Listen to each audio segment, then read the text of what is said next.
yeah, it's Easter time. It's the best time of the year. Time to take an egg and plant it in the ground. Let's see what happens now. Ooh. What are you doing, John? Shh, just wait. For what? An egg tree to grow? Eggs don't grow on trees, Brandon. You know what? Maybe it needs a little water. Mm-hmm.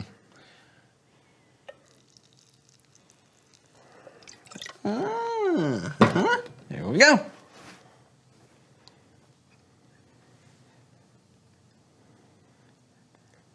What are we?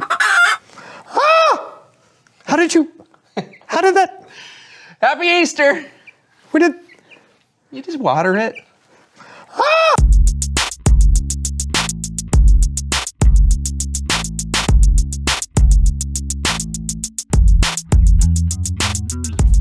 Hello, everyone. I'm Brandon. And I'm John, and welcome to a very special day here on the So-and-So Show. Yes, that's right. We're celebrating Easter. Woo! Yes, and we decided to start the celebrations off strong today with a little Easter-themed fun. Let's do it. All right.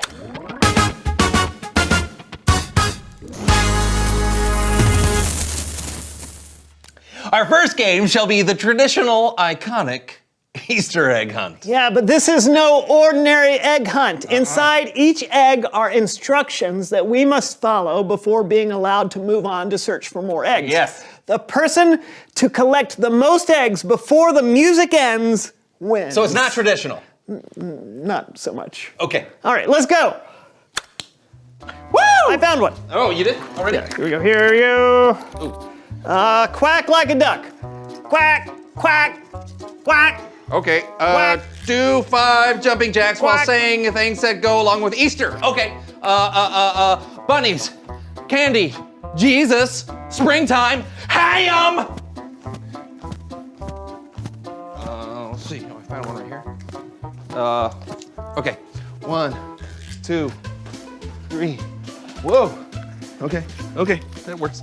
Chocolate bunnies! Chocolate bunnies! Chocolate bunnies! Let's see, balance an egg on your nose. That's easy. Oh, look at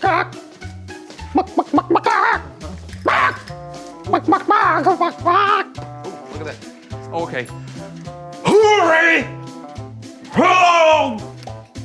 Hey! Okay. Arise, my love.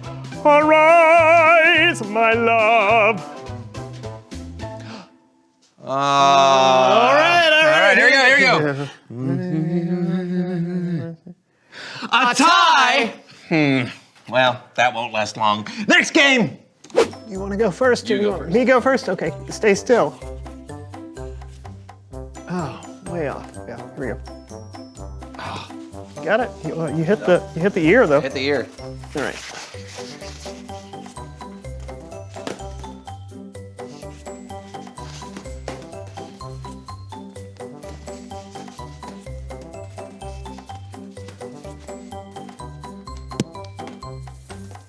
Okay, we must follow the bunny trail and race to the finish, all while being pummeled by eggs. You're the bunny. Be the bunny. I am the bunny. No! Oh, no! I am a faster bunny than Brandon! I am a faster bunny than Brandon!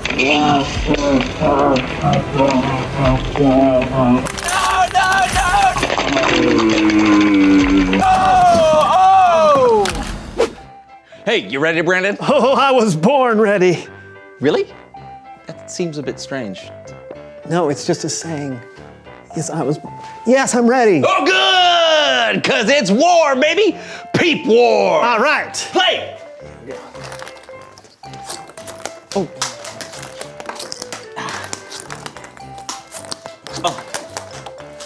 Oh. Nope. Yes, look at that! 3 and 1.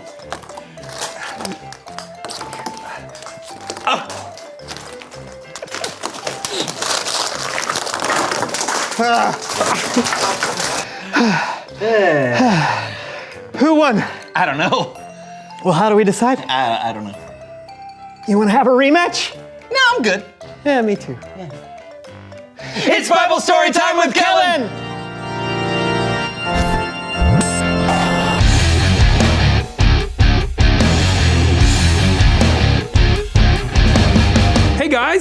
Hey, Kellen. Happy Easter, Kellen.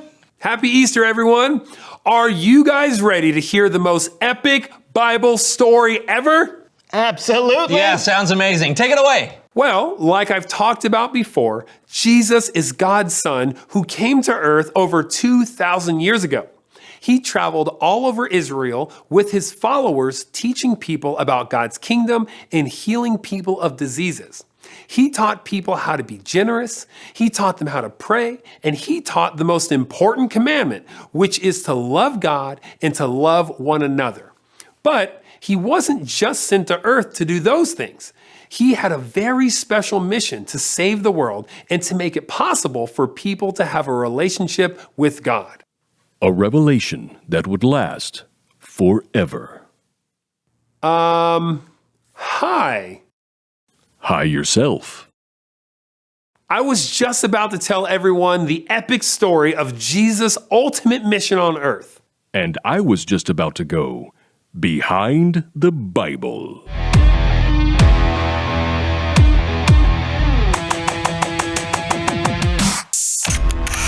Jesus and his followers traveled all over Israel. His fame was growing, and people began wanting to make him their king. But the religious leaders didn't like this. They felt threatened by Jesus and wanted to get rid of him. So, when Jesus and his disciples traveled to Jerusalem for the Passover festival, the religious leaders hatched their plan. We were in the Garden of Gethsemane and Jesus had been praying. Me and some other disciples, James and John, we were just exhausted, could barely keep our eyes open. We might have fell asleep a couple of times, but Jesus kept insisting on praying. I honestly didn't understand why we could not just go to bed. We'd done the Passover meal. Why were we staying up so late to pray? But then we heard them. This crowd of people coming with torches and weapons, and there were all these soldiers. And Judas, someone we thought was our friend, was leading them. Jesus asked them, "Who do you want?" And somebody said, "Jesus of Nazareth." So Jesus said, "I am he." And then they all just fell to the ground. He could have escaped, but he didn't. That's important to remember. Jesus was so powerful and in control the whole time. But he chose to let the soldiers arrest him. He knew that this was all a part of God's plan and a part of his mission. And it was a mission he would face alone. When they arrested Jesus, all of my friends, they all just ran away. Me and one other disciple followed him at a distance. I was determined that I would never abandon him like the others. They followed Jesus to the home of the high priest. While Jesus was being questioned, Peter waited in a courtyard outside. When asked if he was a follower of Jesus, Peter denied knowing him. I denied knowing Jesus, my friend, my Lord. 3 times I denied him. Jesus was questioned by the high priest, and he was found guilty even though he'd done nothing wrong. Then Jesus was handed over to the Roman governor for punishment, a man named Pontius Pilate. I wasn't sure what to think of this Jesus of Nazareth. I couldn't find him guilty of any crimes. I told the people I believed he was innocent. But the crowd kept shouting for me to crucify him, to put Jesus to death. And I didn't want to upset the people, so I ordered him to be crucified. 2 other men, criminals, were crucified next to Jesus, one on each side. And after a few long hours, Jesus died. Jesus gave up his life. He died on the cross as a payment for the sins of the world. He made a way for us to have a relationship with God again. His mission to save the world involved laying down his life so that we could truly live. But that wasn't the end of the story. No, it wasn't. Carry on. 2 men took Jesus' body and wrapped it in linen cloth. They put him in a tomb outside a garden and sealed it shut with a large stone. 2 days later, one of Jesus' followers, Mary Magdalene, went to the tomb. I got there first thing in the morning, and the stone had been moved away from the entrance. So I told Peter and John, and they raced to the tomb as fast as they could. So I walked into the tomb, and I was shocked. It was empty, except for the cloth Jesus' body was wrapped in. We didn't know what to think. Who would take a body?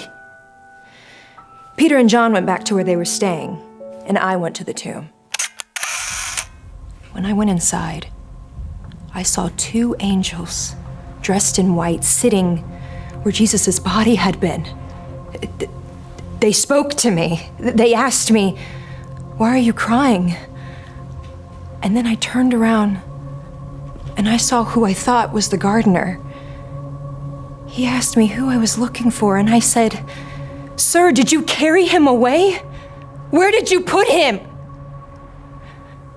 And then he said, "Mary." Then I knew. He wasn't the gardener. He was Jesus. He was alive. He was dead, but now he's alive. Mary went to the disciples and told them what she had seen. She said, "I have seen the Lord." Man, can you imagine what they must have thought? Were they happy? Were they confused? Were they unsure? No, they were scared. Oh. The disciples were all together hidden behind locked doors, afraid that if Jesus could be killed, they might be next. It was hard to believe what Mary told them unless they saw it with their own eyes. They would soon get that chance. We were huddled together when all of a sudden, Jesus just shows up right there in the room with us. He said, "May peace be with you." And I'm like, yes, peace is what we need. He showed us the wounds where he'd been hurt on the cross. It was really him, alive from the dead. Jesus, the Son of God and Savior of the world, gave his life to save us. And on the 3rd day, Jesus rose again. Not even death could stop him. This has been Behind the Bible. When Jesus came back to life, he not only defeated death for himself, he defeated the power of death for everyone. And that's why we celebrate Easter. That was amazing. Hey, you were right, Kellen. That was epic. Seriously, the best Bible story. Jesus was so humble. He could have chosen himself over us and saved himself, but he didn't. Nope. And even though he was God's son, he still chose to lay down his life and serve and love others. Yep. On Easter, we celebrate his love, his sacrifice, and his resurrection. He is alive, and we can have a relationship with him. That is definitely the best reason to celebrate. Oh, and speaking of celebrations, I've got to get going. I have my own celebration plans to get to. Have fun. Thanks, Kellen. Happy Easter, buddy. You too. I'll see you next time. I wonder what his plans are. I don't know. I wonder what everyone's plans are today. Reveal the question. How do you celebrate Easter? Yeah, perhaps you play some springtime games with bunnies and eggs like we did earlier. Or maybe you like to read the story of Easter, or spend time listening to music. Or eating a meal with people you love, loving others the way Jesus taught us to. There's so many ways to celebrate the good news that Jesus is alive. Hey, no matter how you celebrate, we hope you have a very happy Easter. I'm John. And I'm Brandon, and this was the So-and-So Show. Happy Easter! Woo! So how you feeling today? You feeling pretty good? Are you excited it's Easter? Tweet, tweet. What's your name? Yeah, I'm gonna guess Sal. I think it's Squeaky. I think it's Squeaky, Squeak, okay. Squeak. Oh, Tori. Oh, Tori. I'm gonna catch you, Tori.